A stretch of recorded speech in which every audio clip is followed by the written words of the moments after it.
재판거래 파문이 본격적인 검찰 수사 국면으로 접어들었습니다. 관련해서 오늘 판결로 읽는 헌법은 모든 국민은 인간으로서의 존엄과 가치를 가지며 행복을 추구할 권리를 가진다.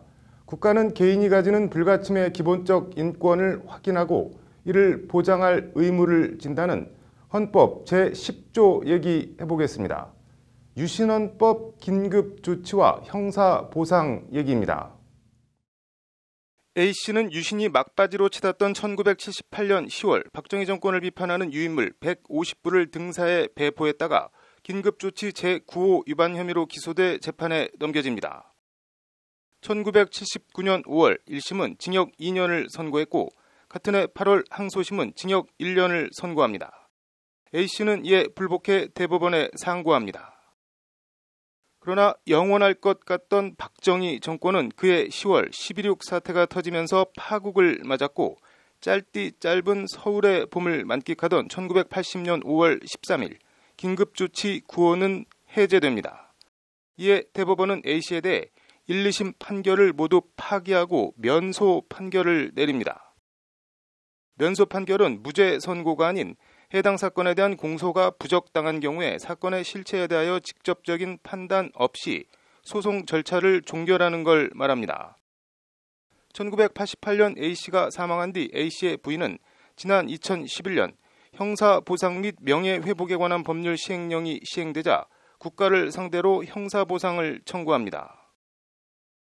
긴급조치 자체가 위헌인데다 국가의 부당한 기소와 판결로 억울한 옥살이를 했으니 이에 대한 형사보상금을 지급해달라는 게 A씨 유족이 낸 소송 취지입니다.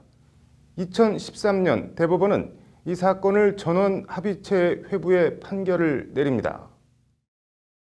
먼저 긴급조치 제9호의 위헌 여부에 대한 대법원 전원합의체 판단입니다. 국가 긴급권에 관한 대통령의 결단은 존중되어야 할 것이나 이는 국가가 중대한 위기에 처하였을 때 그 위기의 직접적 원인을 제거하는 데 필수 불가결한 최소의 한도 내에서 행사되어야 한다. 그러나 긴급조치 제9호의 내용은 유신헌법에 대한 논의 자체를 전면 금지하거나 이른바 유신체제에 대한 국민적 저항을 탄압하기 위한 것임이 분명하여 긴급조치권의 목적상의 한계를 벗어난 것이다.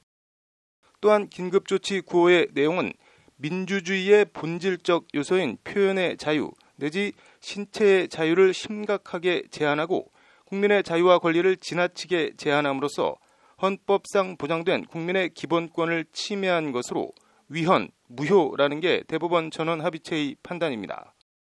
대법원은 그러면서 긴급조치 제9호가 합헌이라는 1977년 대법원 전원합의체 선고 등에 대해 그 밖에 이 사건 결정의 견해와 다른 대법원 판결들은 모두 폐기한다고 선언합니다. 한마디로 긴급조치 제9호는 국민의 헌법상 기본권을 침해한 위헌이 명확하고 이와 다른 기존의 판례와 견해들은 모두 파기한다는 기념비적인 판결입니다. 대법원은 이에 따라 긴급조치 제9호는 헌법에 위배되어 당초부터 무효라 할 것이고 이와 같이 위헌, 무효인 긴급조치 9호를 적용하여 공소가 제기된 경우에는 피고인이 구금을 당한 데 대해 보상을 청구할 수 있다고 판시합니다.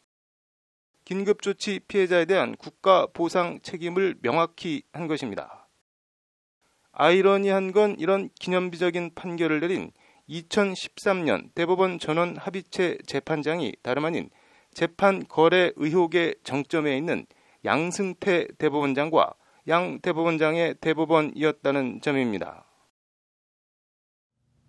스스로 긴급조치는 위헌, 무효라고 판결하고 그에 따른 국가 책임을 명확히 했으면서 이후 양승태 대법원장의 대법원은 자신들이 내린 전원합의체 판결을 번복하고 긴급조치에 대해 고도의 정치 행위이므로 국가가 배상할 필요가 없다는 식의 판결을 내립니다.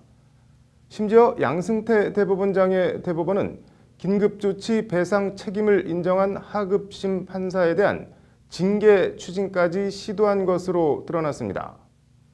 2015년을 전후한 상고법원 설치를 고리로 한 재판거래 의혹이 불거진 시점의 일들입니다. 재판거래 시도는 정말 있었던 걸까요? 아니면 대법관들 말처럼 실체 없는 의혹에 불과한 걸까요? 검찰 수사로 명명백백 밝혀지길 기대합니다. 판결로 읽는 헌법이었습니다.